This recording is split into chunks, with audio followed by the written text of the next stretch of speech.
بکے ہوتے ہیں. آج کا کالم نگار سے تو کہیں بہتر کوٹھے پہ بیٹھی ہوئی طوائف ہے.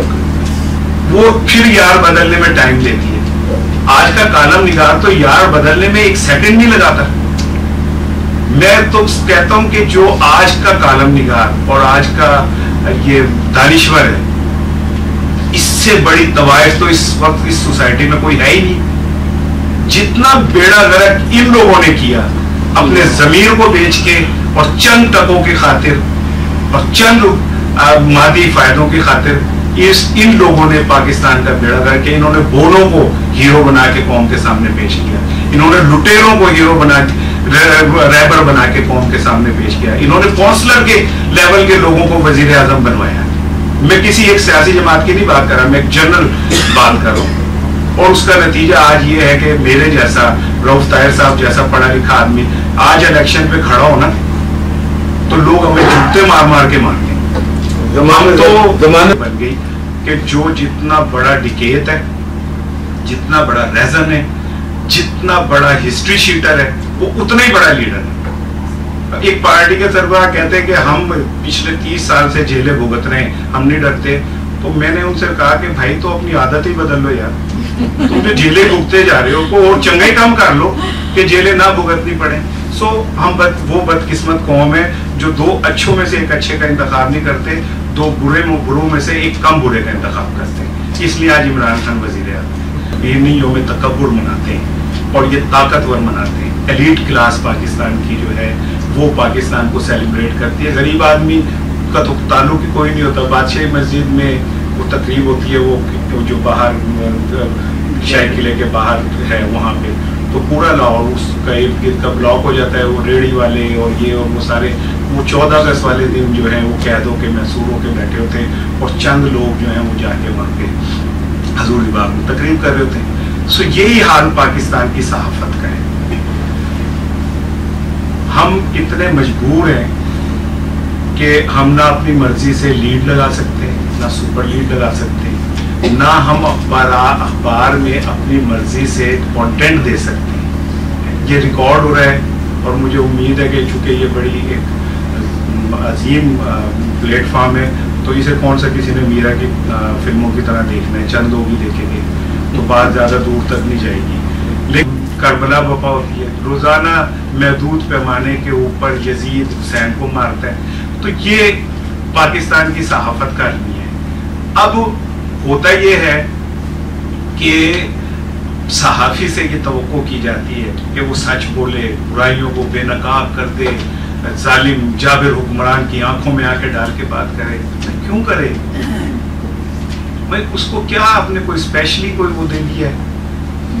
مسجد پہ بیٹھ کے مولوی مذہب کو بیچتا ہے. آپ چلے جائیں ڈی ایچ اے میں تو قوم کے محافظ جو ہیں فائلیں بغلوں میں دابے ہوئے زمین بیچ رہے ہوتے ہیں. جج جو ہیں وہ انصاف بیچ رہے ہوتے ہیں. سیاستدان جو ہے وہ ریاست کو بیچ رہا ہوتا ہے. ٹیچر جو ہے وہ تعلیم بیچ رہا ہوتا ہے. تو اس میں صحافی کیوں سچ بولے اور کہاں سے بولے؟ جو اس سوسائٹی کے اندر پکتا ہے وہ چہرے ہی تو صحافت میں آتے ہیں. اب تو اور میں نے ہاتھ جوڑ کے کہا جی میری نوکری کا معاملہ ہے تو وہ خبر چھپ گئی جیسے تو تسی بہت ناراض ہوتے, میں تھوڑے کو معافی مانگنا تے پلیز مینوں کلے میری نوکری کا مسئلہ نہیں, جی اشتہار تسی بند کیتے نے انہوں ہون لوگ مر جاتے ہیں. مالک کبھی نہیں مرتا, ورکر مر جاتا ہے.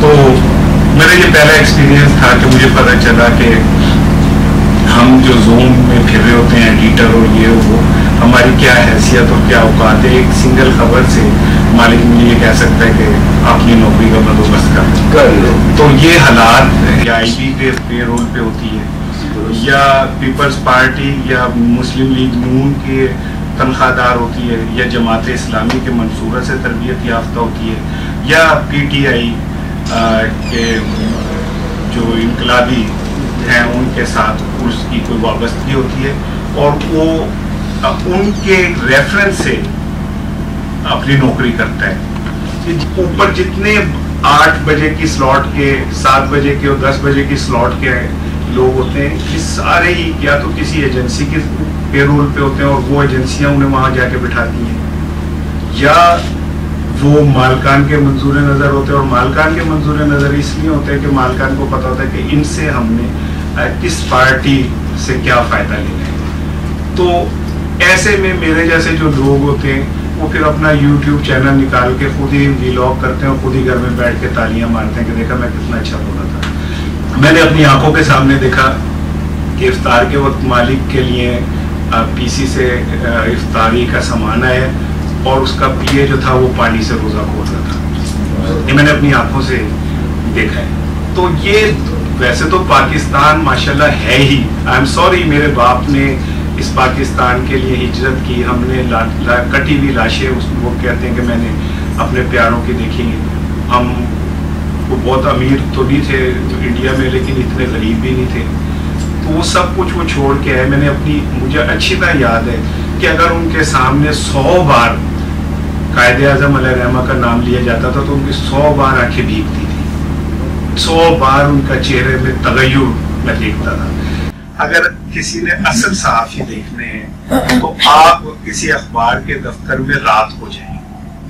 وہاں آپ دیکھیں گے بہت سے چٹے کالے سے بال، اجڑے سے چہرے اور دنیا سے بیزار بہت سارے لوگ نا آپ کو نظر آئیں گے جیسے وہ مشینیں ہیں اور وہ مسلسل کام کر رہی ہیں. اچھا یہ وہ لوگ ہوتے ہیں جو کسی اخبار کو بناتے ہیں یا کسی چینل کو بناتے ہیں. ان کی اکثریت جو ہے ایک سروے تھا ان کی اکثریت اعصابی امراض کا، دمے کا، شوگر کا، بلڈ پریشر کا، اس طرح کی اور بے شمار بیماریوں کا شکار ہوتے ہیں کیونکہ یہ ان نیچرل ماحول میں زندگی گزارتے ہیں. ساری رات یہ کام کرتے ہیں. یہ باہر کھانا کھانے نہیں جا سکتے، وہیں پہ کھانا. اور آج میں آپ کے سامنے بول سکا اور جاتے جاتے بس ایک چھوٹی سی آزاد نظم میں ضرور شیئر کروں گا کہ چلو اٹھو زمین کھودیں اور اس میں اپنے دل بو دیں.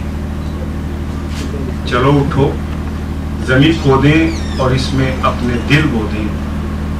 کریں آباد اس کو آرزوؤں کے پسینے سے کہ اس بے رنگ جینے سے نہ تم خوش ہو نہ میں خوش ہوں. السلام علیکم.